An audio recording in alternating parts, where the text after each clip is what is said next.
Hi guys, मैं engineer राजकुमार आप लोगों को बहुत बहुत स्वागत करता हूँ इस यूट्यूब चैनल पर।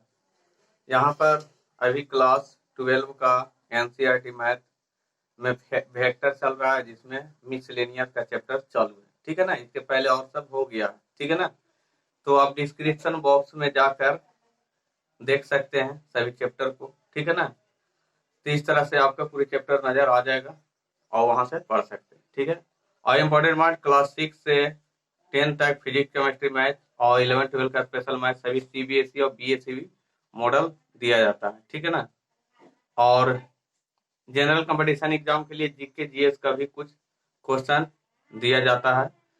तो आप लोग इस वीडियो को शेयर लाइक कमेंट जरूर कीजिए और ज्यादा से ज्यादा इसको सब्सक्राइब करके बेल आइकन जरूर दबा लीजिए। ठीक है ना, जिससे नए वीडियो का नोटिफिकेशन मिलता रहेगा। कहता है write down unit vector. Unit vector हमको राइट डाउन करना है एक्स वाई प्लेन में। मान लिया जाए एक्स वाई प्लेन कौन है, ई एक्स है, आई वाई है। जब एक्स वाई प्लेन बोल लिया है यानी 2D हो गया। ठीक है, 2D यहाँ कोई भी एंगल हो सकता है, लेकिन बोल रहा है कि 30 डिग्री। तो मान लीजिए इस तरफ से कुछ 30 डिग्री बना लिया 30 डिग्री बना लिया तो ये आर वेक्टर हो गया। जब ये कोई गया तो आर यूनिट आर वेक्टर हो गया। इसको मान लिया आर वेक्टर 30 डिग्री बोल दिया है एक्स वाई प्लेन पे। ठीक है ना, 30 डिग्री बोल दिया है। अब यहां से आप एंगल लीजिएगा तो आर कॉस थीटा हो जाएगा नीचे, ये आर कॉस थीटा हो जाएगा, इधर हो जाएगा तो आर साइन थीटा हो जाएगा। ठीक है, तो इतना लिखेंगे। लेकिन इसको ऐसे हम लोग लिखते हैं वेक्टर फॉर्म में, लेकिन हम वहां पर यूनिट वेक्टर के लिए इस टाइप से नहीं लिखेंगे। आर वेक्टर बराबर लिख देंगे, आर वेक्टर बराबर कॉस थीटा को आई में लिखेंगे प्लस साइन थीटा को जे में लिखेंगे। इस टाइप से हम लोग लिखेंगे, कोई दिक्कत? इतना हम लोग लिखेंगे। अब यहाँ से आर का मान आपको थीटा का मान दे दिया 30 डिग्री आई साइन 30 डिग्री जे। तो यहाँ से cos 30 डिग्री कितना हो जाएगा, √3y2i प्लस 1/2j। तो ये आर वेक्टर मतलब ये आर का यूनिट वेक्टर के रूप में आपका हो गया। ठीक है ना, ठीक है, तो इस टाइप से हम लोग बना लेते हैं। नेक्स्ट क्वेश्चन की ओर चलते हैं। आपको समझ में आ गया होगा। देखिए आर इसलिए नहीं लिया, हमको आर नहीं लेना है, बस हमको साइन थीटा कॉस थीटा के टर्म में लेना है खाली बात। और ले लेंगे तो दिक्कत हो जाएगा, और यहाँ पर नहीं लेने का। बट आपको हम बताया है कि आर साइन थीटा होता है, कॉस थीटा। अरे और है तो इधर मूव करेगा तो कॉस थीटा ऊपर जाएगा तो साइन थीटा, बस ऐसा ही तो होगा। ठीक है ना, बाकी तो सेम टू डू इतना तो आप लोग करते हैं। ठीक है, नेक्स्ट क्वेश्चन देखिए, यहाँ पर क्वेश्चन नंबर 3 है। ठीक है ना, क्वेश्चन नंबर 3, कोई एक गर्ल है जो मूव कर रहा है वेस्ट में, 4 किलोमीटर वेस्ट जाती है। ठीक है ना, उसके बाद वह मुड़ जाती है नॉर्थ ही है, ये नॉर्थ हो जाएगा। तो east west east of north में 30 डिग्री के साथ वो मुड़ जाती है। ठीक है ना, यही कह रहा। और चलता है 3 किलोमीटर चलती है।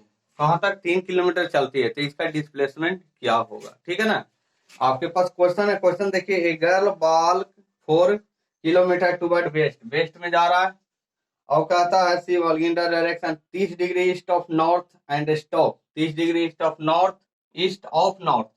देखो, जिस ऑफ नॉर्थ बोल रहा है, ऑफ नॉर्थ का मतलब जिसमें ऑफ नॉर्थ ऑफ के बाद जा रहा है तो उसी के साथ 30 डिग्री बना देगा। ठीक है ना, आगे बोल रहा है कि her initial point of departure कहता डिटरमाइन डिस्प्लेसमेंट। डिस्प्लेसमेंट कितना होगा? तो आप यहां से आए और यहां से गए यहां। ठीक है ना, तो डिस्प्लेस कहां से कहां? तो डिस्प्लेसमेंट होगा शॉर्टेस्ट डिस्टेंस होता है। डिस्प्लेसमेंट को बोलते हैं शॉर्टेस्ट डिस्टेंस। तो इनिशियल पॉइंट कौन है? यहाँ इनिशियल ही पॉइंट है। इनिशियल पॉइंट हो गया वो, आई फाइनल पॉइंट हो गया, तो बी हो गया फाइनल पॉइंट। तो आपका शॉर्टेस्ट डिस्टेंस ओ बी हो गया, ठीक है ना। यहाँ पर अगर ओ बी निकालना चाहिएगा तो ओ बी बराबर क्या होगा? पूरा distance O A plus A B. तो A B vector plus O A या ओ बी कुछ भी ले लो, चलो ओ ए लिख लो। अब हो गया O A vector plus O B vector. अब देखो यहाँ से आपको ए बी वेक्टर को हम लिख सकते हैं क्या? ए बी वेक्टर को वाई में भी लिख सकते हो, एक्स में भी लिख सकते हो, आप लिख सकते हो ना ए बी के लिए। तो ए बी वेक्टर के लिए पहले लिख लो आपको ओ ए वेक्टर तो आपको पता है, देखो यहाँ पर ओ ए वेक्टर बराबर 4i लिख दिया, तो ओ ए या 4i तो है, एक है, इसलिए 4i हो जाएगा, क्योंकि एक्स में है तो 4i हो जाएगा। तो आपको तो ओ ए पता है, लेकिन ए बी पता नहीं है। चलिए तो ए बी लिख लो। ए बी के लिए क्या हो जाएगा? अब ये 30 डिग्री है, तो आप इससे तो कोई एंगल ले नहीं सकते हो, तो यहाँ ही कितना बचेगा? 90 में से 30 घटेगा तो 60, ठीक है ना, मतलब इसे माइनस हो जाएगा तो 60। तो आप इसी से ना लीजिएगा, तो इसको एक्स में लीजिए, आप वाई में लीजिए। तो एक्स में हो जाएगा ए बी, लिख सकते हैं ए बी का मैग्नीट्यूड cos 60 डिग्री इंटू आई। फिर लिखो ए बी का मैग्नीट्यूड आसान 60 डिग्री, हम लोग इस टाइप से लिख सकते हैं, ठीक है ना। अब यहाँ पर ए बी तो पते नहीं है, नहीं ए बी पता है 3 किलोमीटर है आपके पास, 3 kilometre 3 cos 60 degree I plus 3 sin 60 degree, ये लिख दो। यहाँ से cos 60 का मान कितना होता है? cos 60 1/2 यानी 3/2i प्लस sin 60 √3 3√3/2 ये हो जाएगा। ए बी हो गया यहाँ से, ठीक। ए बी वेक्टर निकला, ये आपको ए बी वेक्टर निकला है, ठीक है ना, लेकिन ए बी का मैग्नीट्यूड तो दिल ही था, ठीक है ना। तो इस टाइप से आपको आ जाता है। तो ए बी वेक्टर निकल गया आपको। अब हमको ओ ए वेक्टर निकालना है, तो ओ ए बरा O B, sorry O B निकालना है। तो ओ बी के लिए तो थोड़ा सा जगह करना पड़ेगा, ठीक है ना। ओ बी के लिए देखिए यहाँ पर आपको ओ बी निकालना है, तो ओ बी बराबर ए बी प्लस ओ ए तो है ये है। तो ए बी का अभी जस्ट हम ए बी का मान हम निकाल दिए थे, ठीक है ना, ए बी का मान निकला था। और ओ ए का मान यहाँ है, देखिए यहाँ पर ओ ए का मान माइनस है। अब यहाँ से 3/2 आई को आई के साथ घटा दीजिए, तो माइनस में 5/2 आ जाएगा, माइनस में 5/2 आई हो जाएगा प्लस 3√3/2 जी हो जाएगा। तो वो भी वेक्टर का मान आ गया इतना, ठीक है ना। वो भी वेक्टर का मान आ गया इतना। तो क्या कहता है, अब तो मैग्नीट्यूड कहता नहीं, ठीक है ना, तो डिस्प्लेसमेंट वेक्टर कहता है। तो यही आपका आंसर आ जाएगा। अगर मैग्नीट्यूड अगर कह देता तो सभी का स्क्वायर कर देते हैं। अगर ओबी का मैग्नीट्यूड कहता तो -5/2 के होल स्क्वायर कर देता, 3√3/2 के होल स्क्वायर के अंडर रूट कर देता। इस टाइप से हम लोग निकाल सकते थे। तो आपको खाली वेक्टर कह रहा है, वेक्टर क्वांटिटी में ला के छोड़ देना है, बस ऐसा ही कर रहा है। तो आपको भली बात ही आपको समझ में आ गया होगा। थैंक यू, आगे चलते हैं। नेक्स्ट क्वेश्चन देखिए, यहाँ पर आपके पास क्वेश्चन नंबर 6 कर रहा है, जिसमें वेक्टर दिया, दो वेक्टर आपके पास दोनों पैरेलल है, उसका मैग्नीट्यूड दे दिया है, उसका मैग्नीट्यूड भी दे दिया है, वेक्टर ऑफ मैग्नीट्यूड 5 यूनिट, ठीक है ना, बस 5 यूनिट दिया है। तो आप ऐसे कर सकते हो, एक अगर ये दोनों पैरेलल है, मान लीजिए इसी वेक्टर पर एक और वेक्टर है, तो यानी तीसरा कोई वेक्टर ही बनेगा ही, ठीक है ना, रिजल्टेंट वेक्टर कोई सी एनी वेक्टर, इसको सी वेक्टर मान लो। तो सी वेक्टर बराबर क्या लिख सकते हो, ए वेक्टर प्लस बी वेक्टर। देखो पैरेलल है तो दोनों तो एक ही में है, तो ज्वाइंट हो जाएगा, जोड़ दो तो 3i हो जाएगा प्लस जे आ जाएगा और प्लस 0 की आ जाएगा, जोड़ देना है तो बस माइनस प्लस है।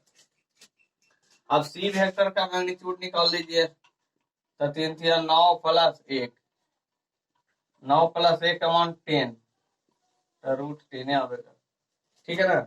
इस टाइप से आपका कुछ आ जाता है। अब कहता है अभी इतना आ गया, तो सी का यूनिट वेक्टर निकालना, तो सी वेक्टर का मैग्नीट्यूड बाई सी वेक्टर लिख दो।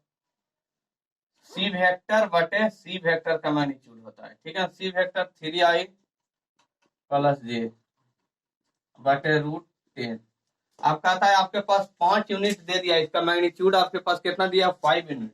तो इसी का ना कोई रिजल्टेंट जो है वेक्टर, उसी को तो 5 यूनिट दिया है ना, तो उसी का यहाँ प्लस माइनस 5 आएगा, क्योंकि वो पता नहीं है कि कौन डायरेक्शन में, इसका डायरेक्शन पता नहीं है, ठीक है ना, डायरेक्शन पता नहीं है, इसीलिए प्लस माइनस 5 ले सकते हो, ठीक है ना। तो इधर प्लस माइनस 5, तो इसमें भी प्लस माइनस 5 से आप गुना कर सकते हो, ठीक है ना, इसमें गुना कर सकते हो, ठीक है। तो इसमें भी प्लस माइनस 5 से गुना कर सकते हो। तो इस टाइप से हमारा कुछ आंसर आ जाता है। तो वेरी सिंपल था, कोई दिक्कत नहीं है। ठीक है, नेक्स्ट चलते हैं। आप मल्टीप्लाई कर सकते हो, 5 या 15 आ जाएगा, बस ऐसे करके माइनस करो। ठीक है, नेक्स्ट क्वेश्चन 7 नंबर। देखिए यहाँ पर आपके क्वेश्चन है, क्वेश्चन नंबर 1। आपका 3 वेक्टर का पॉइंट दे दिया है, कहता है ये तीनों कोलिनियर है, तीनों कोलिनियर है, बस कह दिया है।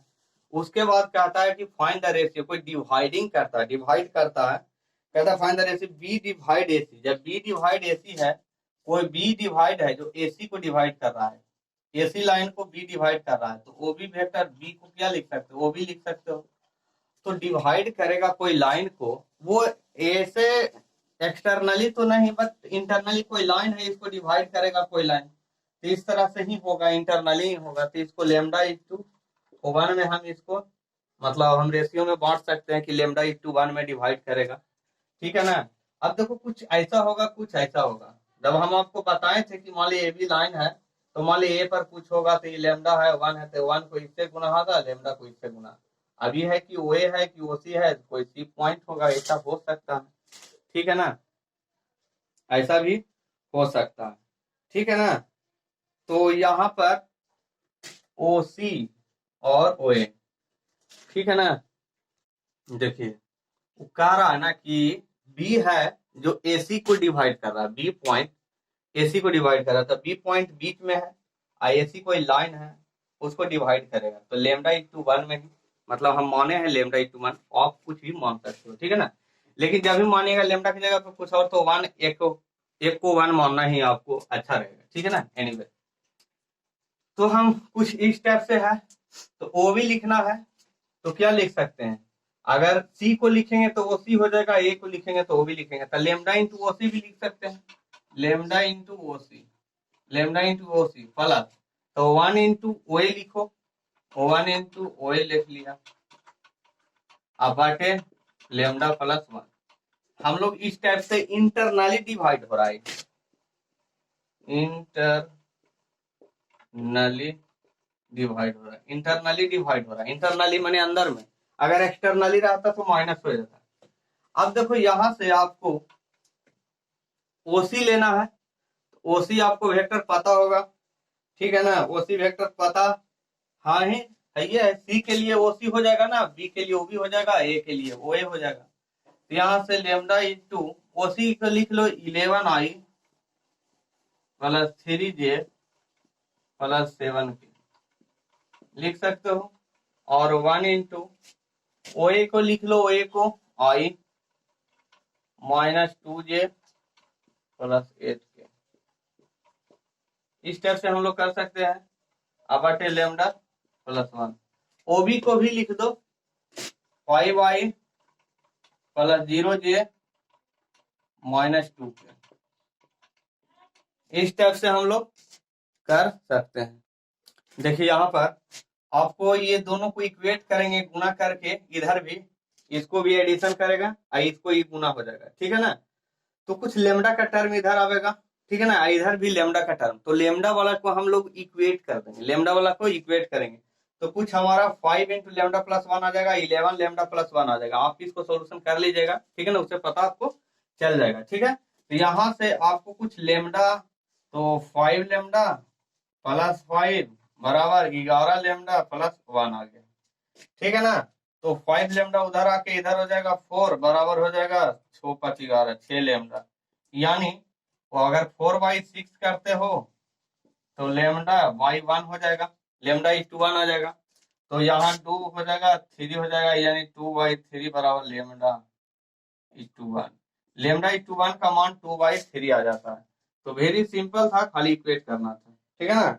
ठीक है, तो इस टाइप से हम लोग बना लेते हैं। ठीक है, नेक्स्ट क्वेश्चन देखो, यहाँ पर आपको क्वेश्चन दिया गया है। ठीक है ना, कि पोजीशन वेक्टर आपको पता लगाना है, वो भी वेक्टर दे दिया है, और वो मतलब दो गो वेक्टर दिया, वो पी और क्यू पॉइंट के लिए दिया है, तो ओपी हो जाएगा, ओक्यू हो जाएगा, ओ से पी हो गया, ओक्यू हो गया, रेशियो दे दिया है इसको, एक्सटर्नली कर रहा है। तो पोजीशन वेक्टर मान लिया जाए, कोई भी पोजीशन वेक्टर ले लो, पोजीशन वेक्टर का नाम क्या लिख सकते हो, O P Q R O R लिख लो, मान लिया जाए आपको इच्छा से। अब कहता है एक्सटर्नली कर रहा है, एक्सटर्नली में तो नीचे 2 - 1 हो जाएगा, ठीक है, तो ओपी को 1 से कर दो, तो O1 अच्छा 2, मतलब किसी को कर दो, ठीक है ना, इस टाइप से कर दो कि इसको पहला से कर दो और एक को इसमें से कर दो, तो 2 इंटू ओपी वेक्टर, अब माइनस बीच में होगा, और 1 इंटू ओ क्यू वेक्टर हो जाएगा, ठीक है ना, तो 2 into O P 2a vector plus B vector minus 1 into A vector minus 3b vector बटे 1 हो जाएगा। आप इसको सॉल्यूशन कीजिएगा तो 3a वेक्टर हो जाएगा, 3a वेक्टर हो जाएगा और प्लस 5b वेक्टर हो जाएगा। तो ये आपका पोजीशन वेक्टर आ गया, यही आपका पोजीशन वेक्टर आ गया। अगर इसका मैग्नीट्यूड कहता तो मैग्नीट्यूड भी निकाल सकते थे। अब कह रहा है, आगे कह रहा है कि so that P is the mid point of line segment R Q, ठीक है ना, आर और क्यू से ले रहा है, ये तो पी क्यू हो गया लेकिन आर क्यू ले रहा है, तो पी इज एनी, तो मिड पॉइंट कह रहा है, mid point of R Q, mid point of R Q के लिए, mid point of R Q ले रहा है ना, आर क्यू, आर क्यू ले रहा है मिड पॉइंट ऑफ, तो ओ क्यू हो जाएगा प्लस ओ आर हो जाएगा बटे 2 हो जाएगा।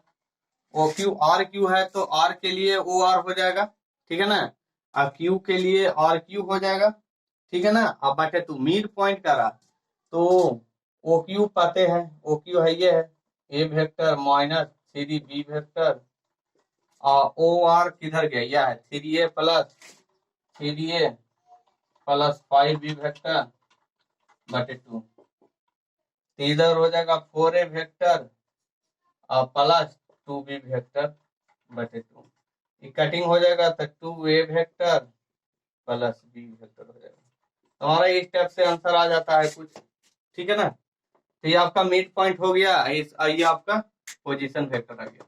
तो वेरी सिंपल था पोजीशन वेक्टर। देखो ये दो वेक्टर दिया है तो कोई एनी पोजीशन वेक्टर तो है ये होगा, तो सभी को हम बोले थे कि सभी को ए से ही मापेंगे। सभी को कहां से मापेंगे भाई, ए से मापेंगे, ठीक है ना। सभी को कहां से मापेंगे, मतलब सेंटर से मानेंगे, मापेंगे, ओ से मापेंगे, सॉरी कहां से मापेंगे, ओ से मापेंगे। तो इस टाइप से हम ओ से ही माने, तो ओ से ओपी हो जाएगा, ओ से ओक्यू होगा तो और हो जाएगा यहाँ पर। अब बाकी सिस्टम तो यही है, ठीक है। तो मिड पॉइंट ही निकल गया, ये आपका पोजीशन वेक्टर आ गया। अब कहता है आर क्यू के लिए मिड पॉइंट, आर क्यू के लिए यहाँ पर आर है तो ओ आर तो लिखा जाएगा, और क्यू के लिए ओ क्यू लिखा जाएगा, बटा 2 कर दीजिएगा। वेरी सिंपल है, ठीक है। नेक्स्ट क्वेश्चन चलते हैं। देखो क्वेश्चन नंबर 10 कहता है आपके पास एक पैरेललोग्राम है, ठीक है ना, इसका यूनिट वेक्टर निकालना है, डायगोनल का यूनिट वेक्टर निकालना है और इसका एरिया भी निकालना है। आपके पास दो वेक्टर दे दिया है, तो डायगोनल क्या होता है, यही ना डायगोनल होता है, बीच में जाएगा यही ना। तो बीच में कब जाएगा, जब दोनों एडिशन होगा। तो मान ली इसको ए वेक्टर प्लस बी वेक्टर मान लो, जोड़ दो सभी को, तो 3i हो जाएगा माइनस 6j हो जाएगा प्लस 2k आ जाएगा। इस टाइप से हो जाएगा। अब इसका यूनिट वेक्टर निकाल लो, इसका यूनिट वेक्टर हो जाएगा A vector plus B vector का यूनिट वेक्टर कर दिया, तो A vector plus B vector अब बटे magnitude of A vector plus B vector, दोनों को एडिशन कर दिया, इसका मैग्नीट्यूड निकालो 3i minus 6j plus 2k, 3 3 9 6 6 36 2 2 4, ठीक है ना। 9 4 13 6 3 9 29 39 आ जाएगा, क्या आ जाएगा 49 आ जाएगा, ठीक है ना। 49 आ जाएगा नीचे, तो 49 का 7 हो जाएगा, तो 3i minus 6j plus 2k divide कर 3/7i 6/7j 2/7k।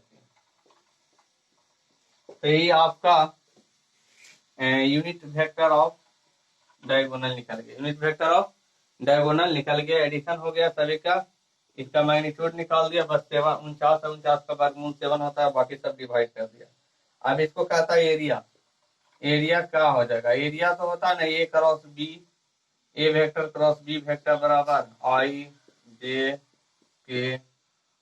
के मान कर दो, एक बार 2 हो जाएगा माइनस 4 हो जाएगा 5 हो जाएगा इधर जो 1 हो जाएगा, -2 हो जाएगा, -3 हो जाएगा।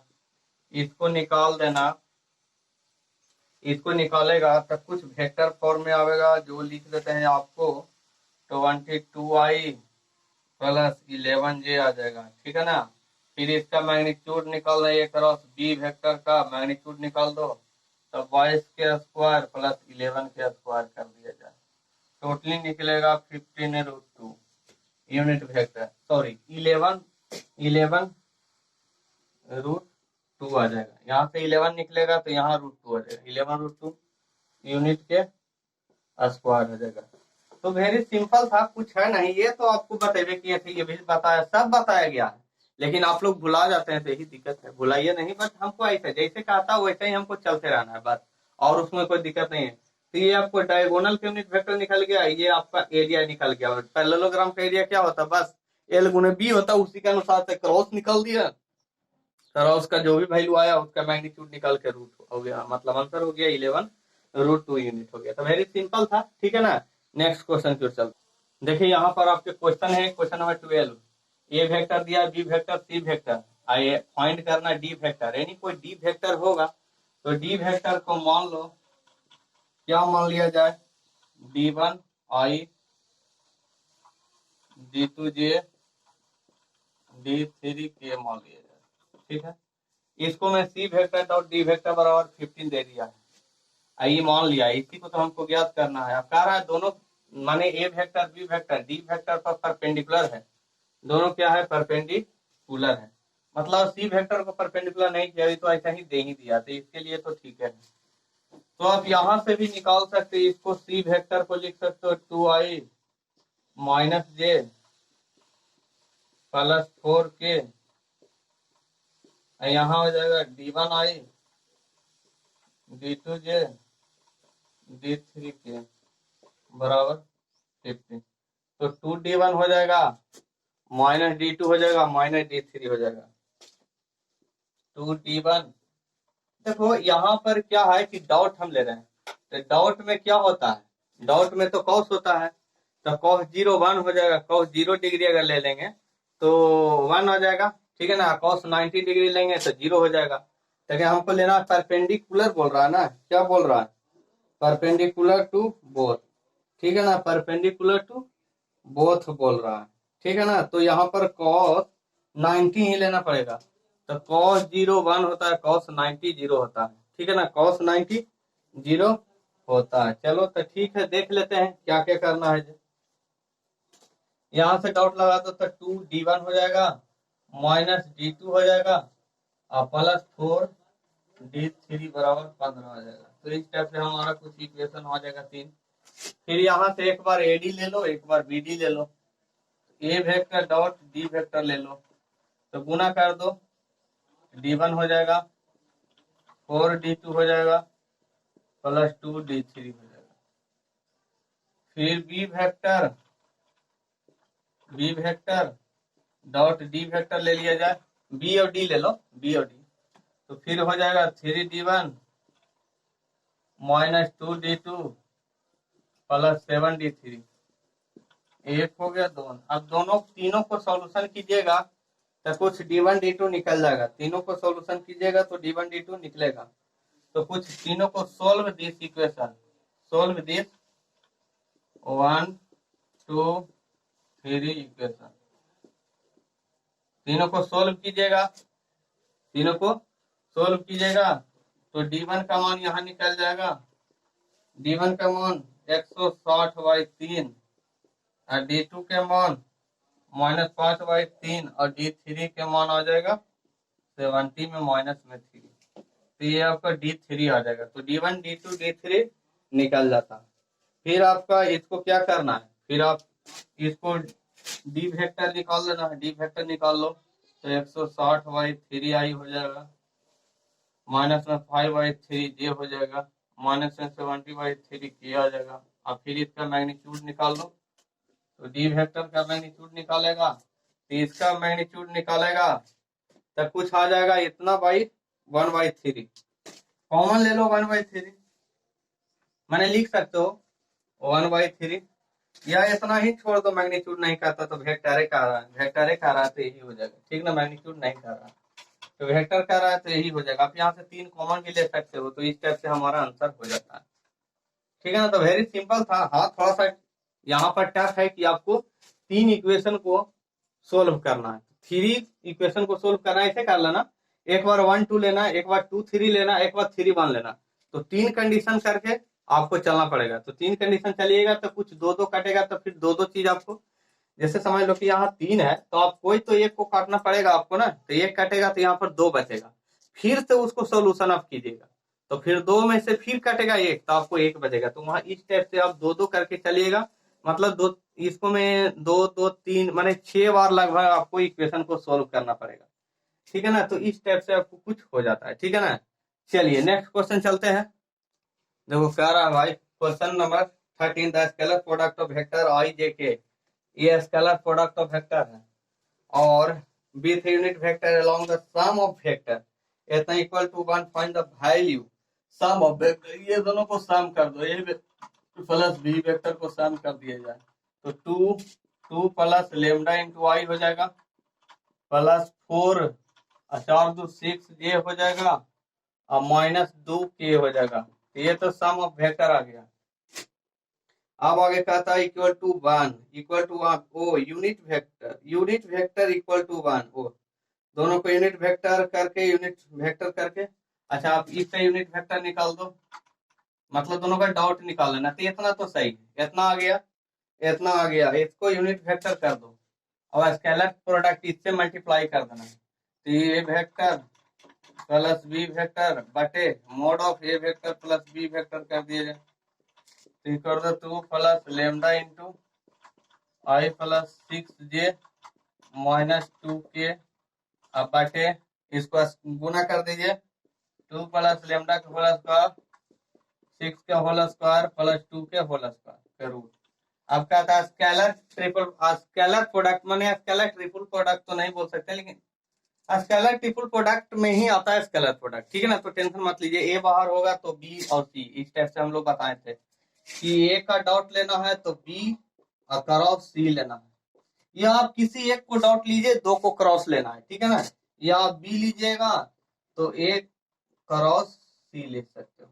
तो हम लोग इस टाइप से चलते हैं, लेकिन कह रहा है कि ये दोनों है तो इसका स्केलर प्रोडक्ट, तो इसका डॉट ले लो, आई एच का तो क्रॉस हो ही गया, ठीक है ना, मतलब इस टाइप से आपका हो गया है, ठीक है ना। तो हम लोग स्केलर ट्रिपल प्रोडक्ट में हम लोग ऐसे चलते हैं, लेकिन यहाँ पर कुछ और कह रहा है, ठीक है ना। तो स्केलर प्रोडक्ट दिया था, इसको मैं आई प्लस जे प्लस के से खाली इसको डॉट कर दीजिए, और इसका जो यूनिट वेक्टर है, जैसे मान लो यूनिट वेक्टर है ये, तो 2 प्लस लेमडा इंटू आई कर दो, प्लस 6 जे हो जाएगा माइनस 2 के हो जाएगा, अब बटे 2 प्लस लेमडा कर तो होल स्क्वायर, नीचे तो जो भी मैग्नीट्यूड है वो सही है, इतना हो गया। अब बारी बारी से आई को आई से गुना कर दो, जे को जे से, के को के से गुना कर दो, इसका यूनिट वेक्टर दे दिया है 1, इसका यूनिट वेक्टर आपको कह ही रहा है कि यूनिट वेक्टर है तो 1 हो जाएगा, ठीक है ना। तो आप इस टाइप से आप इसको सॉल्यूशन कीजिएगा, solution with solution by solution करने के बाद आपको lambda is equal to 1 value आ जाएगा, ठीक है ना, लेमडा का मान 1 आएगा। तो बारी बारी से आप इसको गुना कर दीजिएगा, फिर इसको सॉल्यूशन कीजिएगा, कुछ है नहीं करना है, बस इसी को डायरेक्ट करना है, ये नहीं कि आप डाउट लीजिएगा कॉस उस लेना है, कॉस उस नहीं लेना है, बस डायरेक्ट गुना करना है। अगर इच्छा है तो लिखना है तो लिख देते हैं भाई 2 प्लस लेमडा, चलो इधर 2 प्लस लेमडा प्लस 6 माइनस 2 बटे 2 प्लस लेमडा के होल स्क्वायर प्लस 6 का होल स्क्वायर प्लस 2 के होल स्क्वायर बराबर है। अब तो इसको सॉल्यूशन कर सकते हो। इस तरह से आपका कुछ 13 नंबर तक क्वेश्चन हो गया।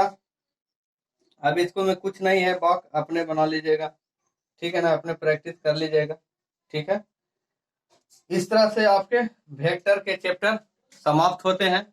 आशा करता हूं कि आपको भली भांति समझ में आ गया होगा। तो इस वीडियो को 1 2 3 बार जरूर देखिएगा और कुछ प्रैक्टिस भी कीजिएगा। देखिए बनाने का प्रैक्टिस जरूर कीजिए, जब तक मैथ है तो मैथ को बनाना ही पड़ता है, ठीक है ना। तो इस तरह से आपको कुछ समझ में आएगा, नहीं तो फिर दिक्कत हो जाएगा। तो इस वीडियो को लाइक शेयर कमेंट जरूर कीजिए। थैंक यू, जय हिंद, जय भारत।